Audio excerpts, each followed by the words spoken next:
I really want to talk to you this morning is about context. All right, and one of the great things about being at IDC is we have a simple tagline: analyze the future. Okay, for 54 years, we've kind of been looking at where does technology spend go and why does it go there? So we have to look out into the next 10 years.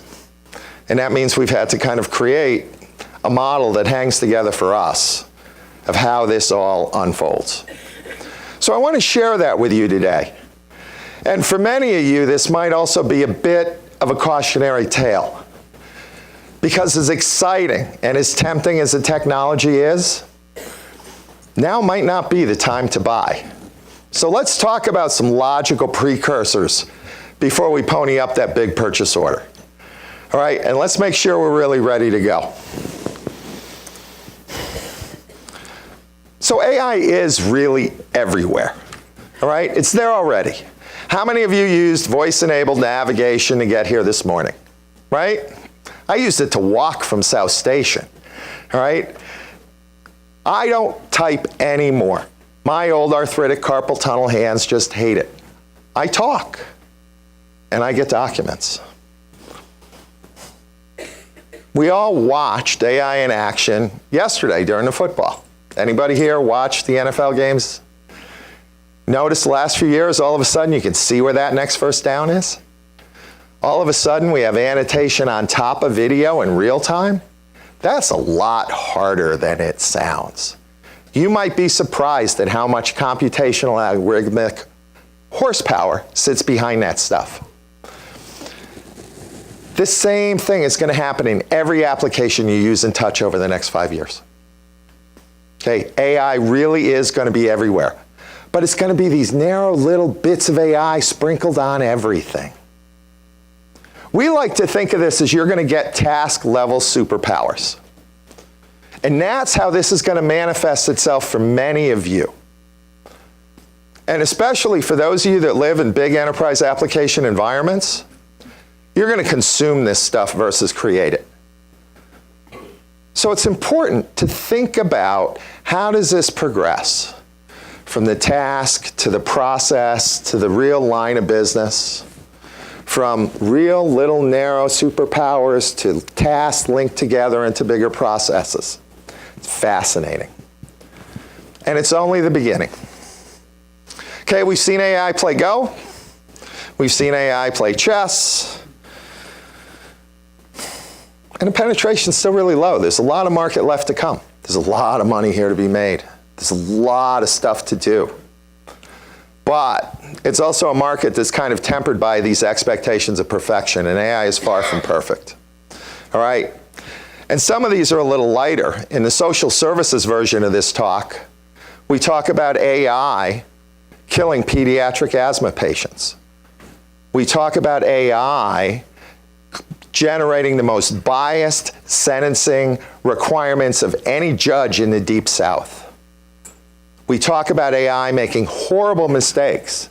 And in this presentation, I tell people to prepare to be amazed and disappointed because you have equal measure coming. But you've got to be careful, right? This stuff is different, all right? This is not another 4GL dev tool. This is not another implementation of something like Tableau.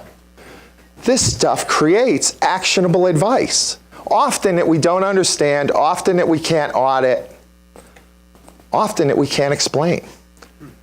Think about being in court or being in front of Congress, trying to explain that you don't really know what happened. The algorithm decided. That's not going to work. But we're going to go there because there's a lot of money at stake. All right? So this really is kind of our most current view of where does the money go this year. All right? And then we'll show you growth and geo and segment and all kinds of other data underneath this. But these are the real big use cases. All right? Automated customer service, diagnosis and treatment, and that's really being mostly driven by medical imaging, which is kind of a stunning niche market in its own sense. And then a lot around IT ops and security. And again, one of the places many of you are going to begin to experience AI superpowers is going to be absolutely indetectable to you. You're going to have to look to notice it. your systems are going to stop going down. Your systems are going to stop being breached. Okay, and IT ops might be kind of the most exciting, most accelerated version because we have really clear goals. Don't let the system fail. Don't let the unauthorized user on.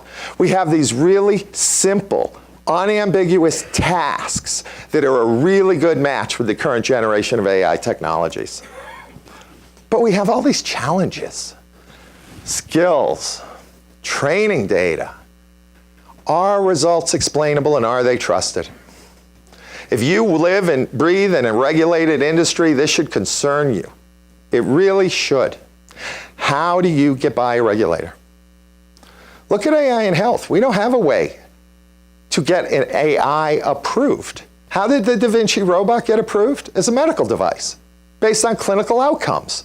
Nobody ever had to defend the decision-making of that algorithm. Why? Because they can't. They cannot explain 100% of how the black box works anymore. They just can't. And this is going to be a huge issue. Do we comply? How do we prove compliance? This is a real challenge. Can an AI be a board-certified radiologist? Can an AI be a fiduciary?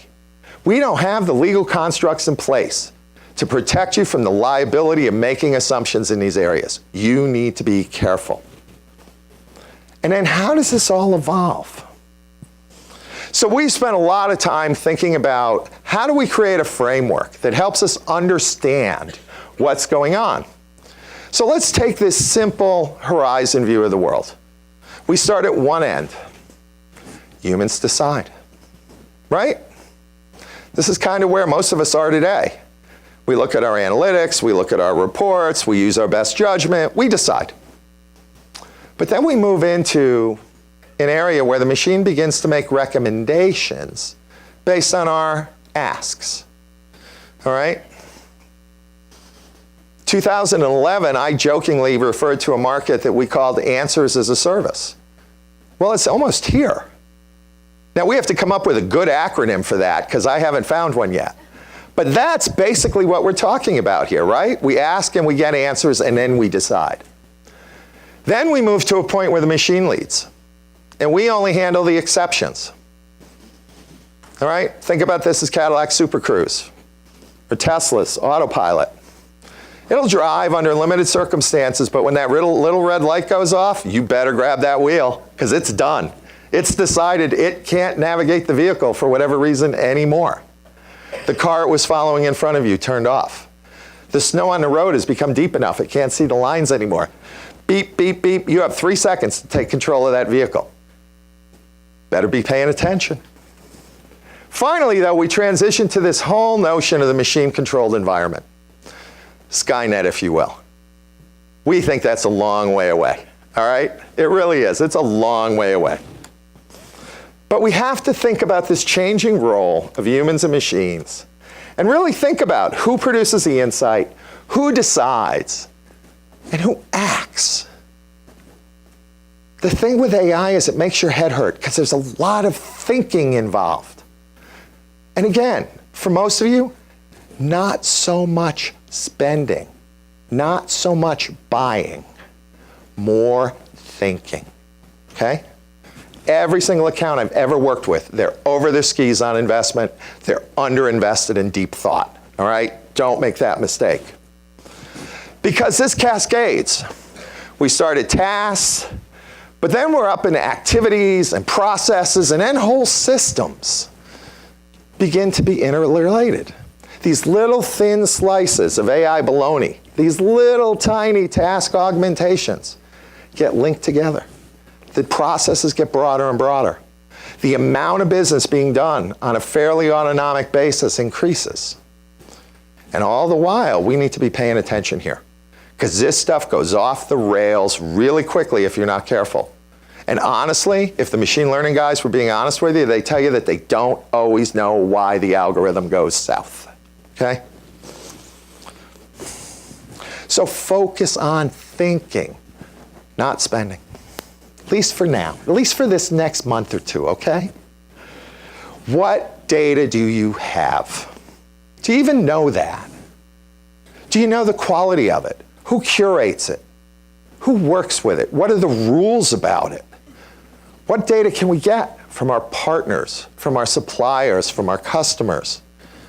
What is our ethical framework for decision making? How many of you here have a published code of moral and ethical behavior for your AI initiatives? Not one. How many of you are willing to stand before a federal judge and explain why your software broke the law? It's one or the other, people. I mean that. I really do. If you do nothing else out of this event, go home, put a bunch of people in a room, and start banging away on a framework for your developers. Because otherwise, as their manager, you'll be the one on the hook.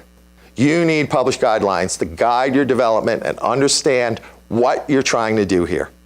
Do not let a bunch of developers loose in your customer file without rules. You will be disappointed with what happens. And finally, what do your partners bring to the table? Most of you have big investments here. You've bought Leonardo, all right? You've bought into Einstein, all right? You've got a ton of Oracle. You've got a bunch of open source stuff. Understand what your partners bring to the table, especially your big enterprise application partners. Because again, think about this. The way that this stuff mostly manifests itself in your environments over the next few years is an app vendor delivers it as part of an upgrade. And the application vendors are spending literally billions of dollars in the current year to build the AI capabilities in their base products. They've sucked up all the data scientists. They've hired all the smart developers. And they're burning cash at an incredible rate because the technology is changing about every 12 months. So what we did last year is mostly experience, not product. And it's going to be that way for a couple more years. Don't be in a hurry to make big technology investments here. Get your house in order. Get your thoughts in order. Understand what your business priorities are. We work with our retail clients. We've identified 41 key retail initiatives that they have to execute. 31 of them have an AI component. Of those, though, about 25 look like they're going to be delivered by the application suppliers that these companies use. So now we find the 6 or 7 uncovered use cases. Now maybe we have a science project. Okay? But most of the organizations I work with right now, they're way over their skis in terms of technology. They're way underprepared from a business perspective. All right, if you can't go and present your AI program to your board with a smile on your face, you're not ready to buy. Okay? So, some final recommendations. Data strategy at this point is really honestly much more important than AI strategy. Getting your data house in order is much more important than picking a machine learning tool. Who owns the data? What can I do with it? Who curates it? Who integrates it? What are the rules? And not just what are the rules about how I use my data. How and what are the rules when my partners want to use my data, when my customers want to see their own data? You really need to think this through. Recognize the impact of automation on the process. Okay, this isn't all bad. This isn't jobs out the door. A lot of this is new capability. A lot of this is the ability to do a better job than we ever did before. Okay, don't take the easy cost win, always. Look at the service and the experience applications as well. You got to produce a code of conduct. You have to have some rules here. I mean, I can't tell you enough how dangerous this stuff is when it's poorly applied without rules and adult supervision. Have an adult in the room. If you're doing AI development, have regular development reviews. Have your counsel or your ethics officer or both in the room when you do those code reviews. Do not expect developers to make appropriate business decisions on their own. It rarely works that way. And understand what your app partners bring to the table. So much money being spent in the Bay now. So much investment by the big enterprise application providers, by the big data center providers. Okay. You will have a mostly autonomous data center, either in the cloud or on-prem in the next few years. And you really don't have to do anything but take upgrades to get it. Don't waste your time. Let the vendors carry that load. Same with your big ERP and CRM frameworks, the same with your big supply chain applications. It really makes sense to understand what these vendors bring to the table before you decide you're going to go out and reinvent the wheel. So anyway, with that, I hope this hasn't been too much of the cautionary tale, but I do really think context is important here. All right, AI is this great, big, broad market. All right, it's like the elephant and the blind man. All right, depending on how you come at it, you might not even be aware of other aspects of this market. We meet with people so deep in data, so deep in algorithms, so deep in machine intelligence that they don't even really think about how this stuff is going to be applied. What's the impact going to be? Think for a few minutes on your ride home tonight what ubiquitous facial recognition means to you. Are you in favor of it? Are you against it? Is it good for security? Is it bad for privacy? There is no framework out there. We're going to figure it out. We're going to adapt. And you're going to be faced with regulation. Sooner or later, it's inevitable. And it won't just be here. It'll be in Europe, it'll be in Asia, it'll be in China. So the other thing you're going to have to deal with is this geopolitical fracturing of the rule sets. And again, if you're a global supplier, you'd really like your partners to deal with as much of that complexity as you can. All right, think of all the different geopolitical flavors of AI we're going to have based on regulatory, based on constitutional versus other forms of government. This is going to be the Wild West for the next 10 years. And you really do have to be concerned about liability. You have to be concerned about morals and ethics. Because the long run here, think about that spectrum, that framework. The long run here is we trust the machines, right? That's the goal. Or we only want to work with machines we trust. Well, you become indistinguishable from the machine at the end of this model, right? The AIs are running more and more of your business. If I don't trust your AIs, I don't trust your brand. I won't do business with you. So the long game, the end market here, is all about trust. All right, early days, right now, it's about data. Next step of the market, it's about integration and process. But this final stage, this long tail where there's real money, it's all about trust.